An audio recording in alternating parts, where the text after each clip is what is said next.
जिल्ह्याची खबरबात या बातमीपत्राचे प्रायोजक आहेत Mac Care Super Speciality Hospital Ahmednagar.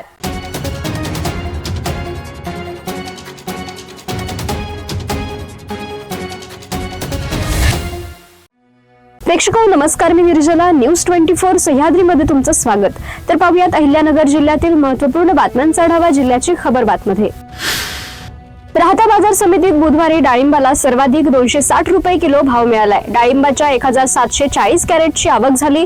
डाळिंब नंबर 1 ला 191 रुपये ते 260 रुपये प्रति किलोला भाव मिळाला आहे। डाळिंब नंबर 2 ला 111 ते 190 रुपये असा भाव मिळालाय। डाळिंब नंबर 3 ला 51 ते 110 रुपये भाव मिळाला आहे, तर डाळिंब नंबर 4 ला 10 ते 50 रुपये प्रति किलो असा भाव मिळालाय। साईनगरी शिर्डीत प्रसादाच्या नावाखाली भाविकांच्या श्रद्धेशी आणि आरोग्याशी खेळ करणाऱ्या पेढा व्यावसायिकांवर अन्न व औषध प्रशासनाने पुन्हा एकदा कारवाई केली आहे। साई मंदिर परिसरातील खासगी पेढा विक्री केंद्रे आणि पेढा उत्पादन करणाऱ्या व्यवस्थापनांवर टाकलेल्या धाडीत 600 किलोहून अधिक निकृष्ट दर्जाचा व संशयित पेढा जप्त करून जागेवरच नष्ट करण्यात आलाय। या पेढ्यांची किंमत सुमारे 2 लाख रुपये असल्याचं सांगण्यात आलंय। गेल्या काही दिवसांपासून शिर्डीत प्रसाद म्हणून विकल्या जाणाऱ्या पेढ्यांच्या दर्जाबाबत गंभीर तक्रारी समोर येत होत्या। त्यानंतर अन्न व औषध प्रशासनाने यापूर्वीही काही ठिकाणी कारवाई करून नमुने तपासणीसाठी पाठवले होते, मात्र बुधवारी करण्यात आलेल्या व्यापक धाड सत्रात निकृष्ट दर्जाच्या पेढ्यांचा मोठा साठाच उघडकीस आल्याने प्रसाद व्यावसायिकातील गैरप्रकार पुन्हा एकदा समोर आलाय।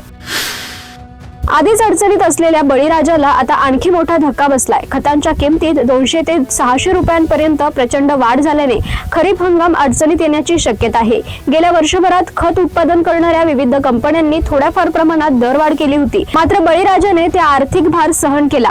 आता मात्र खरीप हंगामाच्या तोंडावर खत उत्पादक कंपन्यांनी विविध खतांच्या किमतीत मोठी वाढ केल्याने बळीराजाचे आर्थिक गणित कोलमडणार आहे। गेल्या महिन्याभरापासून जमिनीची मशागत करून पावसाची वाट पाहणाऱ्या बळीराजाला 2 दिवसांपासून दिलासा मिळाला असला तरी खतांच्या दरवाढीने त्यापुढे आर्थिक संकट उभा राहिलं आहे। संगमनेर शहर व ग्रामीण भागात वाढत चाललेल्या अंमली पदार्थांच्या पुरवठा, तस्करी व विक्रीच्या पार्श्वभूमीवर संबंधितांविरोधात कठोर कारवाई करण्याची मागणी आमदार अमोल खताळ यांनी विधिमंडळाच्या अधिवेशनात वेळोवेळी केली होती। अंमली पदार्थांचा सखोल तपास करण्यासाठी स्थानिक पोलिसांचे विशेष पथक नेमावे, या अवैध धंद्यांना राजाश्रय कोण देत आहे याची चौकशी करावी, तसेच दोषींवर विद्यमान कायद्याअंतर्गत कठोरात कठोर कारवाई करावी अशी मागणी त्यांनी गृहमंत्र्यांकडे केली होती। या मागणीची दखल घेत राज्याचे मुख्यमंत्री देवेंद्र फडणवीस यांनी पावसाळी अधिवेशनात महत्त्वपूर्ण घोषणा केली आहे।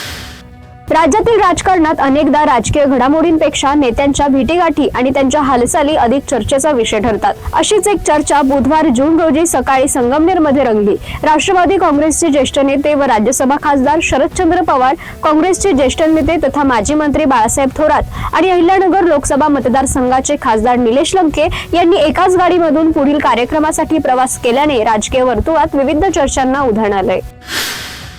जिल्ह्याची खबरबातमध्ये घेऊयात एक छोटीशी विश्रांती। रोखोक पत्रकारिता, निर्भीड बाणा आणि कणखर भूमिका, महाराष्ट्राचा सखा, सत्याचा पाठीराखा, शब्दांचं सामर्थ्य, विश्वसनीयतेची उंची, न्यूज 24 सह्याद्री। विश्रांतीनंतर तुमचं पुन्हा एकदा स्वागत। पाहूयात पुढील बातम्या।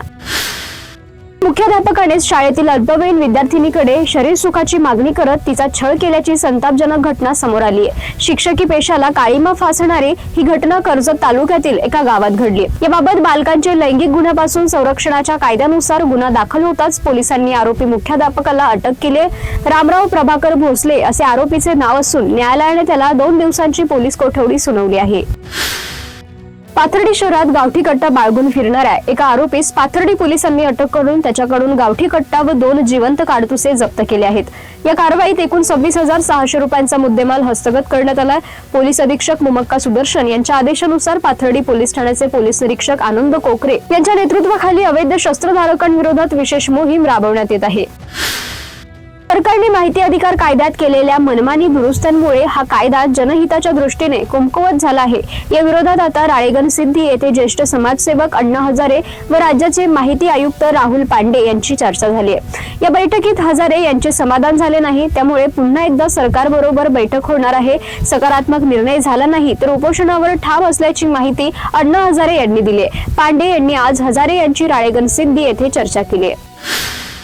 कोपरगाव कोपरगाव शहरातील घरपट्टी वाढीचा मुद्दा सध्या चांगलाच पेटला असून गुरुवारी 25 जून रोजी होणाऱ्या नगरपालिकेच्या सर्वसाधारण सभेच्या पार्श्वभूमीवर राष्ट्रवादी काँग्रेसने आक्रमक भूमिका घेतली। घरपट्टी वाढीचा विषय जनरल बोर्डाच्या अजेंड्यावर असल्याने राष्ट्रवादी काँग्रेसच्या नगरसेवक, पदाधिकारी आणि कार्यकर्त्यांनी सकाळी 10:30 वाजता नगरपालिकेत गांधीगिरी आंदोलन करत सत्ताधारी पक्षाच्या नगरसेवकांना व नगराध्यक्षांना फुले देऊन घरपट्टी वाढ मागे घेण्याची मागणी केली।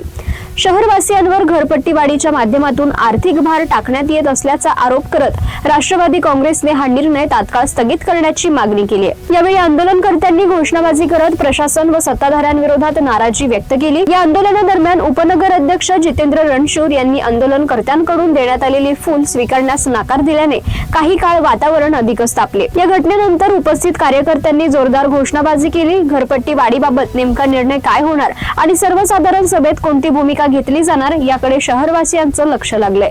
जनरल बोर्डाची बैठक झाल्यानंतर घरपट्टी वाढीच्या प्रस्तावाबाबतची संपूर्ण वस्तुस्थिती आणि पुढील दिशा स्पष्ट होणार असल्याचं बोललं जातंय। आज आम्ही सर्वजण राष्ट्रवादी काँग्रेस पक्षाचे नगरसेवक व सर्व पक्षाचे कार्यकर्ते कोपरगाव तालुक्याचे लोकप्रिय आमदार माननीय आमदार आशुतोषदादा काळे यांनी बघितलं असेल आपण का मुख्यमंत्री साहेबांना या ठिकाणी निवेदन दिलं जी कोपरगाव नगरपालिकेने या वाढीव घरपट्टीच्या ज्या नोटीस आहे या ठिकाणी लोकांना दिलेल्या आहे आणि त्याच्यामध्ये खूप तफावत आहे। त्याचा विरोध म्हणून आणि आमची जी भूमिका आहे का गेल्या 2 दिवसापासून आम्ही धरणे आंदोलन केलं होतं।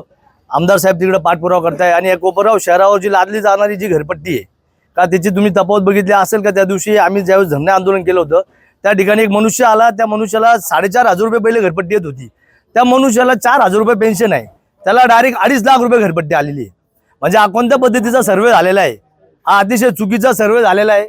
अतिशय चुकीच्या पट्ट्या या ठिकाणी लोकांना वाटण्यात आलेल्या आहे आणि आज 25 तारखेला आज जनरल बोर्डमध्ये तो विषय या ठिकाणी घेण्यात आलेला आहे आणि त्या विषयाचा अनुसरून आज आम्ही सर्व नगरसेवकांना आज एक गांधीगिरीच्या माध्यमातून आम्ही त्यांना सर्वांना विनंती करतोय का आपल्याला ह्या सगळ्या कोपरगावच्या शहरातल्या लोकांनी आपल्याला या कोपरगाव शहराची सेवा करण्यासाठी या ठिकाणी निवडून दिलेले आहे, कोपरगावचे विकास कामं करण्यासाठी निवडून दिलेले आहे, कोपरगावच्या लोकांना त्रास देण्यासाठी या ठिकाणी निवडून दिलेले नाही।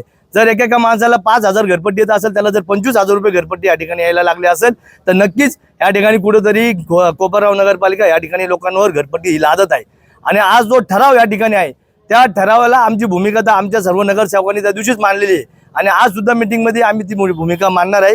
तीच विनंती करण्यासाठी आम्ही आज सर्वजण या ठिकाणी उपस्थित राहिलो आहे।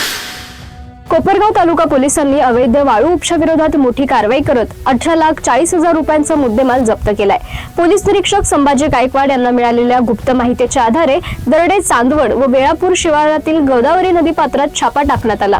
या कारवाई दरम्यान एक डंपर व 2 ट्रॅक्टर ट्रॉली जप्त करण्यात आल्यात, तरी काही आरोपी घटनास्थळावरून पसार झालेत। यश दत्तात्रय कोते याला ताब्यात घेण्यात आले असून विकास आरणे, सचिन मेहरखाम, राहुल पगारे व सोमेश शिंदे हे फरार आहेत। आरोपींविरुद्ध BNS कलम 303 तसेच पर्यावरण संरक्षण अधिनियमाअंतर्गत 3 गुन्हे दाखल करण्यात आले असून पुढील तपास कोपरगाव पोलीस करत आहेत। सदरची कारवाई ही मुमक्का सुदर्शन, पोलीस अधीक्षक अहिल्यानगर सोमनाथ वागचौरे, अप्पर पोलीस अधीक्षक श्रीरामपूर अमोल भारती, उपविभागीय पोलीस अधिकारी यांच्या सूचना व मार्गदर्शनाखाली कोपरगाव तालुका पोलीस स्टेशनचे पोलीस निरीक्षक संभाजी गायकवाड यांच्या पथकातील police head constable MB Dahiphale, police constable Anish Shaikh, police constable Ambadas Wagh, police constable Jaydeep Pagare, police constable Jaydeep Gaware, police constable Ram Khartode व चालक पोलीस कॉन्स्टेबल नवनाथ जाधव यांनी केली आहे।